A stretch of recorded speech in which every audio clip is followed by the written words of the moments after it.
Thank you, Charlie. I am grateful for both those kind words and for your friendship. Before I get to the business at hand, I'd like to recognize the elected officials here today, my peers and colleagues, people who do good work every day for Knox County. There are a lot of them, so please hold your applause until the end. We have County Commissioner Dacia Lundy, County Commissioner Courtney Durrett, County Commissioner Gina Oster, County Commissioner Kyle Ward, County Commissioner John Schoonmaker, Chair Lady Terry Hill, Commissioner Rhonda Lee, Commissioner Richie Beeler, Commissioner Carson Daly, At-Large Commissioner Larson Jay, and At-Large Commissioner Kim Frazier. Also, Trustee Justin Biggs is here, Clerk Sherry Witt, Register of Deeds Nick McBride, Assessor John Whitehead, Law Director David Book, Public Defender Eric Lutton. Sam Lee is representing the Attorney General Sharm Allen.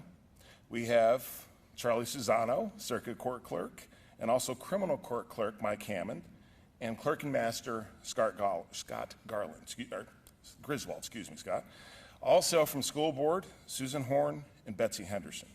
Mayor Kincannon is here today, as is Mayor Ron Williams from Farragut and Vice Mayor Louise Povlin. Also representing Congressman Burchett is Michael Greider and Sarah Fansler, and representing U.S. Senator Bill Hagerty is Emily McCall. And Mayor Potts from Jefferson County is also here today. Let's please give them a round of applause.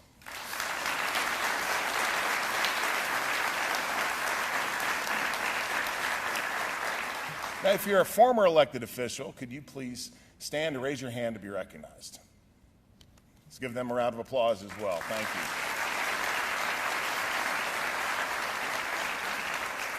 Now, I know what some of you are thinking. As per usual, the mayor forgot someone, and this person has one of the most important jobs in Knox County. But rest assured, I have not. Our colleague and friend, Sheriff Tom Spangler, has had, there's no other way to put it, a brutal year. We all know that law enforcement is a dangerous profession, but sometimes that harsh reality confronts us in the most painful way, as it did with the death of Officer Tucker Blakely. At only 29 years old, Tucker had so many years of life in front of him. Yet today, all we can do is honor his memory. It's one of the hardest things any sheriff will ever face. Even as he dealt with that tragedy, Tom also faces an immensely difficult personal challenge in the form of serious health issues. Fighting with courage and grace, he continues to lead his office with quiet strength and perseverance. I'm proud to call him my sheriff, and prouder still to call him my friend. Please join me in recognizing Sheriff Tom Spangler.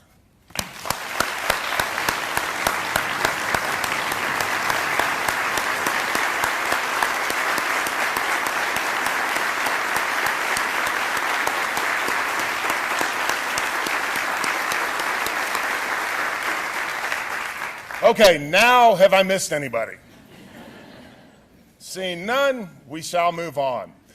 The other day I was riding up the elevator in my office talking with a friend on the way.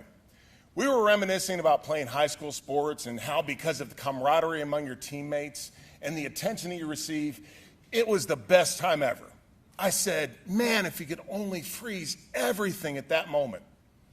But we all know, as much as you want to, as much as you might try, you can't. Things change. Life itself is a constant series of changes. And just as we must deal with change in our personal lives, organizations and communities must deal with it as well.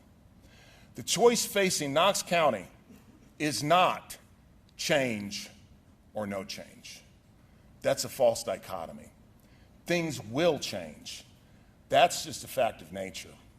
So the question is, how can we adapt to changes in a productive, positive way? I'm extremely proud of the things that we've done over the past several years, which I feel have made Knox County already the best place to live, work, visit, build a business, and raise a family even better.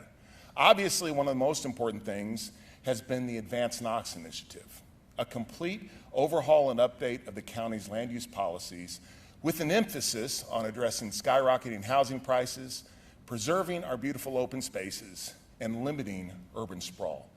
Thanks to the efforts of the Advanced Knox leadership team, Mandy Benedict, Kathy Olson, Jim Snowden, Amy Brooks, and Ali Ketron, we have completed the first phase, amendments to the growth policy plan and a new comprehensive plan.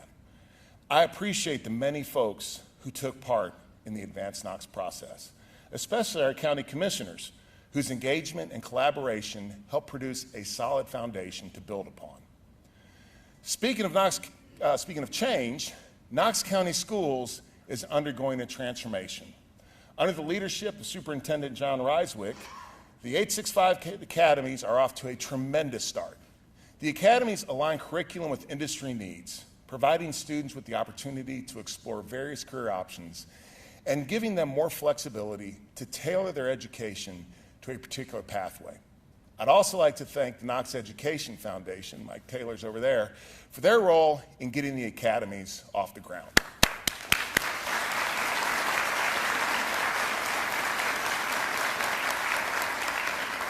Fielding a talented, highly skilled, technologically proficient workforce is more important than ever, and that is what our schools are doing. This year, Superintendent Ryswick, with the support of the Board of Education, proposed an operating budget of $683.7 million. That's almost $23 million more than the current budget, and I am recommending that we fund the request in its entirety, net of pass-through dollars. That means starting teachers with a bachelor's degree will now make $47,000 a year, and the starting pay for those with a master's degree will be almost $51,000. And by 2026, all our starting teachers will meet state requirements by earning at least $50,000 annually.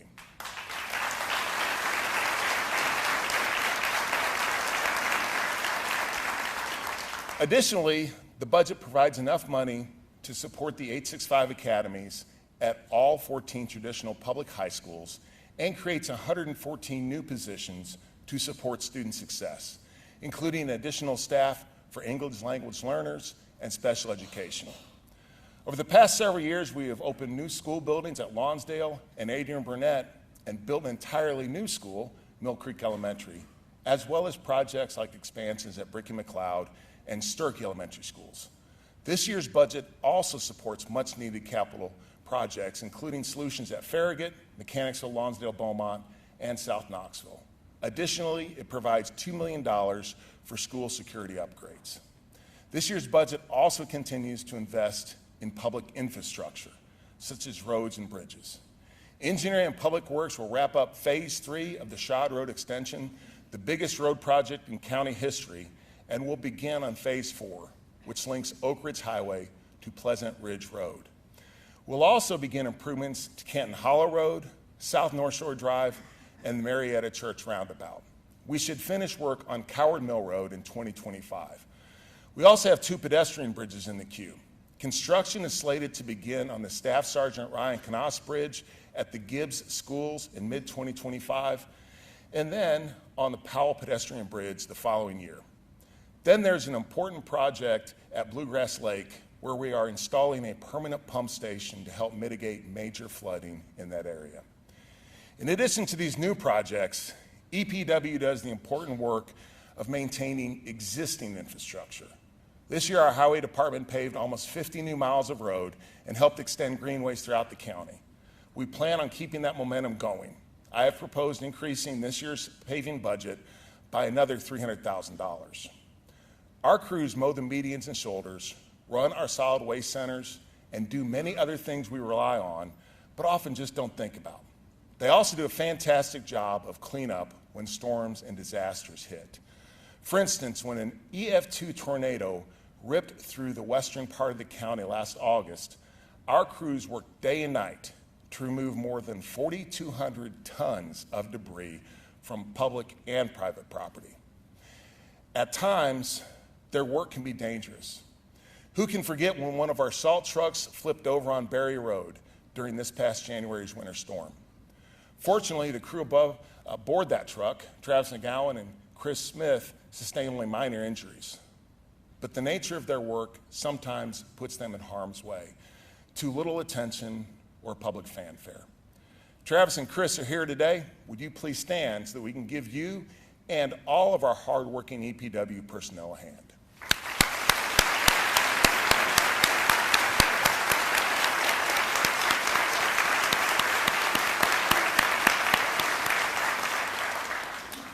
Knox County is richly blessed with incredible outdoor spaces. Our Parks and Recreation Department works hard to make them even more enjoyable, functional, and accessible. For instance, this year the county won the Keep Knoxville Beautiful Bright Spot Award for the 40-mile-long Knox County Water Trail. To date, we have removed more than 2,000 tons of debris from Beaver Creek, and working with Legacy Parks and Carol Evans, installed ADA-approved kayak and canoe launches along the waterway. Together this year, we plan to open the French Broad Veterans Memorial Park, which overlooks the East Tennessee Veterans Cemetery. Parks and Rec will also build a new splash pad at French Memorial in South Knox County and renovate the one at New Harvest Park. This means the county will now have water amenities in all 4 geographic regions. They also plan to install an ADA accessible playground at Melton Hill, Carter, and Hardin Valley Community Parks, along with building a new pavilion and community center in Hardin Valley. Alcoa and Mascot Parks will receive new outdoor fitness equipment. On the rec side, we will host our first ever outdoor basketball tournament and league this year at John Talchin Park. Please give a round of applause to Joe Mack, the entire Parks and Rec team, Carol Evans from Legacy Parks, and the rest of the folks who joined together to make our county an even more attractive place, both for residents and visitors.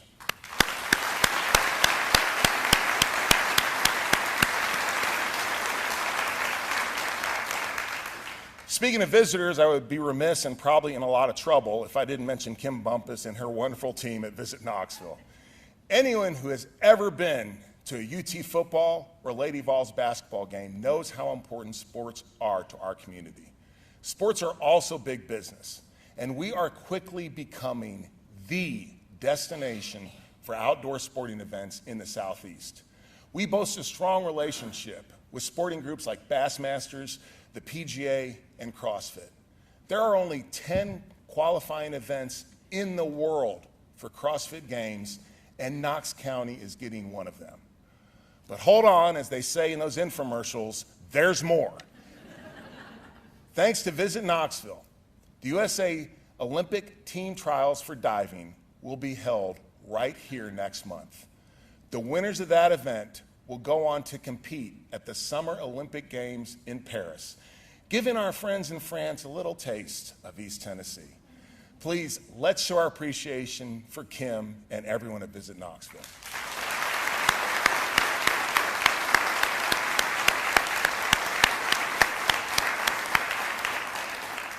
Thanks to Marita Black and her team, it's been an absolutely banner year for Knox County Libraries. For the first time ever, we circulated more than 3 million items in a single year.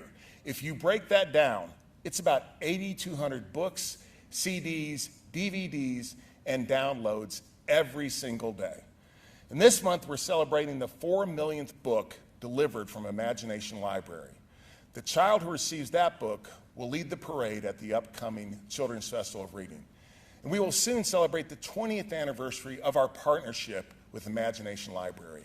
Look for a big announcement coming around Dolly's birthday in January. Over at the East Tennessee History Center, we continue to preserve our audiovisual collection, the Tennessee Archive of Moving Image and Sound. This year, we're very proud to work with Mia Warren on her Girl Scout Gold Award. She developed a program to help visually impaired museum goers navigate the exhibits more easily.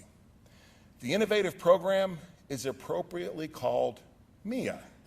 Now, it's not named after Mia, but stands for Museums Increasing Accessibility. And we hope to see this technology expand to other museums across the country. Mia, would you please stand so we can give you a hand?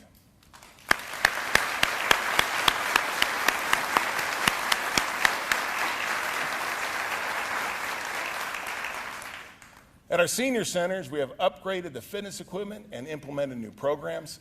April Tomlin and her staff have also installed information boards to warn seniors about fraud and scams. So to April and her staff, thank you for all that you all do.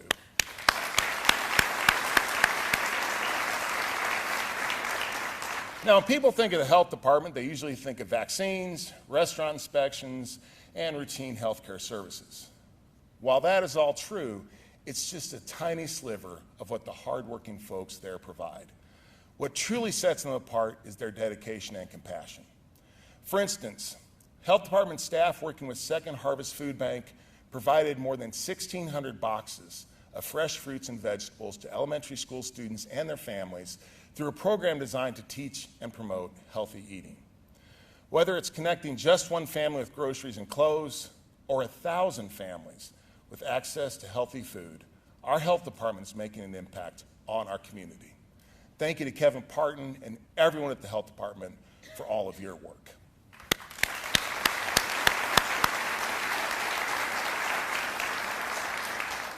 One of the biggest efforts the health department completed this year was spearheading the new ambulance service contract with AMR. Admittedly, this was not easy, and it was not without controversy. Municipalities nationwide are facing response time and staffing issues. While there is no easy solution, this new contract is a big step in the right direction. AMR has already increased its staffing, and early indications show response times have improved substantially. And I assure you that we will hold AMR accountable to the new contract. We have also made significant investments in public safety. Last year, Sheriff Spangler and I reached an agreement that netted his folks the highest pay increases in county history. This year, I am again recommending increased funding for his office to pay for software upgrades, body cams, equipment, training, and new vehicles. It's a tough time to be in law enforcement right now. It's also dangerous. I mentioned Officer Blakely earlier. KPD and Blount County also recently suffered tragic losses. So I think I speak for everyone here when I say how grateful we are to our officers, how much we appreciate them, and how we will always support them. Thank you.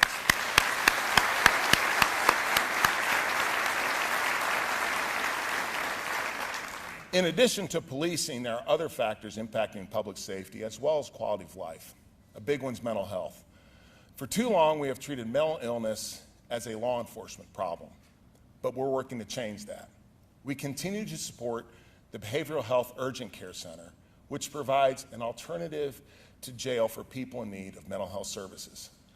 My office also worked with Knox County Criminal Court Clerk Mike Hammond, the Judiciary, and the District Attorney General's Office to establish a mental health court for adult defendants who have serious mental illnesses. There are only 300 of these courts in the country, and now we have one right here in Knox County. So thank you all for that.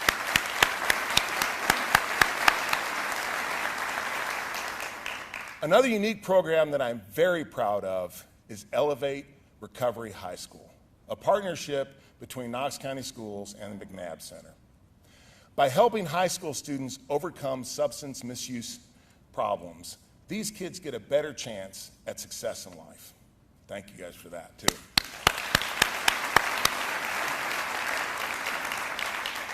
The East Tennessee Regional Forensic Center also plays a role in helping law enforcement. The work of Senior Director Chris Thomas, Chief Medical Examiner Dr. Darinka Malusnik, and everyone at the Forensic Center is impeccable. Once again, the facility had an intensive on-site review from the National Association of Medical Examiners, in which they were granted full accreditation. This is the 14th year in a row that they have achieved that prestigious designation.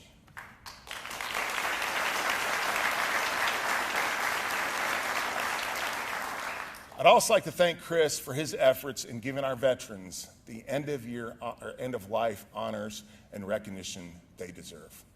Along with Berry Funeral Home, Chris helps arrange burials with military honors for veterans whose remains go unclaimed.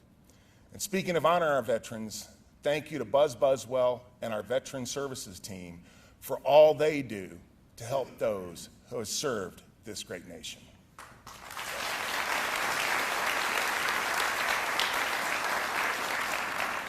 Now, I've talked a lot about change today, but some things remain the same. For instance, I am incredibly proud of our constituent services team, Marcia, Brad, Justin, Mandy, and Tanya. This year alone, they fielded 1,600 phone calls and countless emails. They always treat everyone politely and patiently while trying to solve an infinite variety of problems and issues. Other departments do equally amazing work every day, often quietly in the background. Our Grants and Community Development Department works tirelessly looking for funding opportunities to help Knox County move forward. They're currently managing over $160 million, supporting local efforts ranging from reducing evictions to increasing the availability of childcare. Additionally, through our Department of Public Safety and the District 2 Homeland Security Office, they support the first responder community. This year, working with their colleagues in the city, Jenny Holden and her team at Community Development successfully helped launch the Office of Housing Stability. This is one of many ways in which the city and county work together. So Mayor Kincannon, thank you for always being such a good partner with us.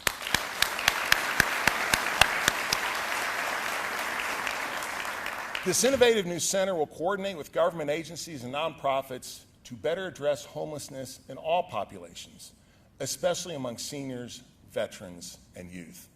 The Office of Housing Stability hit the ground running, and this year it plans on establishing a 5-year strategy to address homelessness. One crucial move the office made this winter was to create a warming center pilot program. It was key during the January storm. Hundreds of volunteers gave their time and energy to keep the warming centers open continuously for a week straight. Many lives were saved through this incredible feat of love. They don't call us the volunteer state for nothing.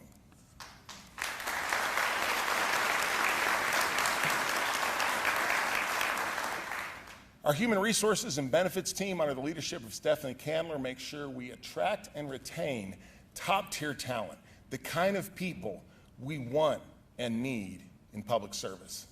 Zach Webb and his IT staff make it possible for us to come in every day and take it for granted that our computers will run seamlessly, that our data is protected, and that we have access to leading-edge technology. Our procurement department, under the experienced leadership of Matt Myers, makes certain that major projects are bid in a competitive, transparent way, which ensures the public gets the right result for the best price. And our risk management team, led by our trusted colleague, Randy Smith, well, they just worry all the time, pretty much about everything. But then that is their job, isn't it? Seriously, their watchful eye helps keep us safe and out of harm's way and minimizes the county's liabilities. Without all these folks, Knox County government simply does not work. So starting January 1st, I am proposing a two-step raise for general government employees and our sheriff's office, roughly the equivalent of a 2% salary increase. I wish I could match what we've been able to do these past 5 years, but unfortunately our finances are tight. While we do have more money coming in, partly in thanks to some innovative programs coming out of the trustee's office, our expenditures are also a lot higher due to inflation and other factors. We can't print money the way the federal government does. Just like the private sector and all of us here today, local governments are subject to the price inflation that printing money causes. So putting together a fiscally responsible budget is harder than ever. However, all of us must live within our means, and that includes government. Speaking of government living within its means, can we please give a huge round of applause to Congressman Tim Burchett and our U.S. Senators for holding the line on federal spending.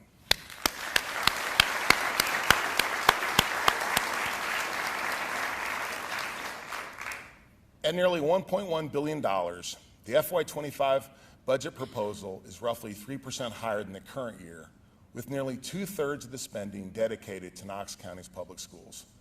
I believe this budget prioritizes the things that will benefit our community the most. Thank you to Chris Caldwell, Jennifer Bodie, and the entire finance department for creating a fiscally responsible budget.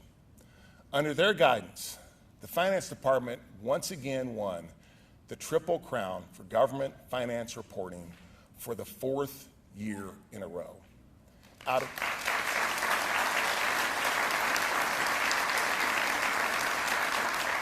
It's good.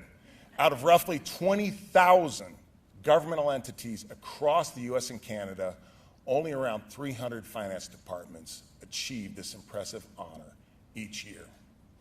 A lot has changed in Knox County and with government accounting over the years. So how is it that our finance department has managed to maintain that impressive level of performance? Well, obviously, they've adapted to those changes, but at the same time, their competence, dedication, and commitment to continuous improvement have remained constant. And that's true of many other departments within the county as well. You see, just because things are changing around you doesn't mean that you should change what's inside you. In fact, the opposite's true. As individuals, our values and principles help us navigate through uncertain times. They're the lighthouse and compass that guide us. And you should never compromise on who you are. For instance, when I came into office, I said that I wasn't going to raise taxes.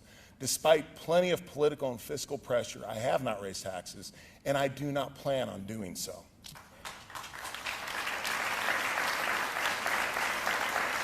A while back, I walked into my office to see an older lady sitting in the reception area, and she was crying. When I asked her what was wrong, she told me that she was on a fixed income and her husband had recently passed away, so times were real tough for her. She had come down to the city-county building to pay her property taxes, but for various reasons, her taxes were much higher than she expected. She showed me an envelope that had a little money in it. That was all she had to get through the rest of the month. For most of us, $10 a month isn't a big deal. For her, it's crucial. It means choosing between food and getting her prescriptions filled. So when I stand firm on not raising taxes, it's folks like her that I have in mind. As a community, we should not compromise on who we are either. It serves us well. Just look at our business environment. By the way, a huge shout out to the Knoxville Chamber for some big wins and for embracing a vision that propels our region forward in the rapidly evolving global economy. Over the past year, Custom Foods announced a major expansion of 249 jobs and $51 million in capital investment. Axle Logistics, founded and operated by a couple University of Tennessee graduates, is adding 651 jobs and making a $38 million capital investment. And just Friday, Beehive Industries cut the ribbon on a $4 million expansion and 100 new jobs. We've had a company from Germany, our friends at Voitis, come here. And then there's the Greenheck Group, which will develop its fourth corporate campus here in Knox County. Phase one includes 440 jobs and $300 million of capital investment with the potential for expansion. This is the biggest manufacturing project to come to Knox County in the last decade. But what impressed me the most about Greenheck wasn't the numbers. When I met with them, they didn't talk about their balance sheet or their P&L statement. What they were most proud of was the opportunities that open up for their team members. They told me that while they manufacture HVAC equipment, their real business is improving lives. Likewise, what attracted Greenheck to East Tennessee was our culture and values. They chose us over bigger, more well-known areas because of who we are. They felt at home here. Let's please show all these great businesses how much we appreciate them with a round of applause.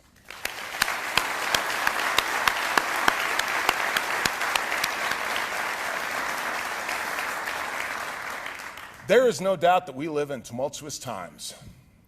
Our principles and values will not only see us through, but they will also help us take advantage of the opportunities change brings. President John F. Kennedy once said, "Change is the law of life, and those who look only to the past or present are certain to miss the future." Thanks to our amazing assets, not the least of which is our people, Knox County's future is bright. Yes, there will be growing pains. Yes, there will be discomfort. And yes, there will be missteps. But our job is to keep moving toward that future and the amazing promise that it holds. Thank you. Reverend Pullis, if you will please close us out.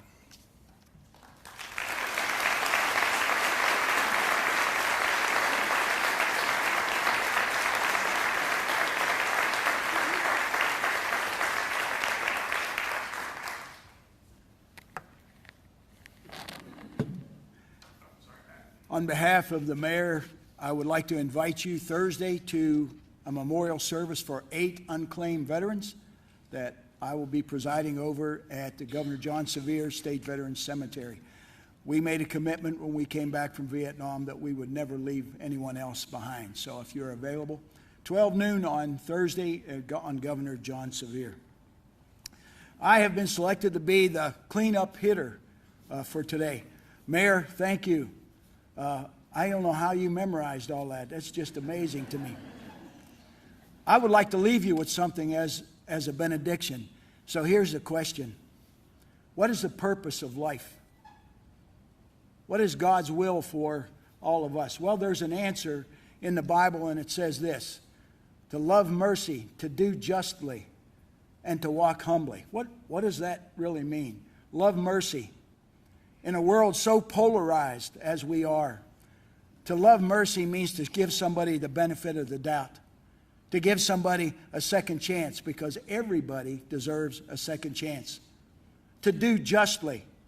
My grandfather, who was an immigrant from Italy, always taught us, do it right the first time, because to do it over costs money.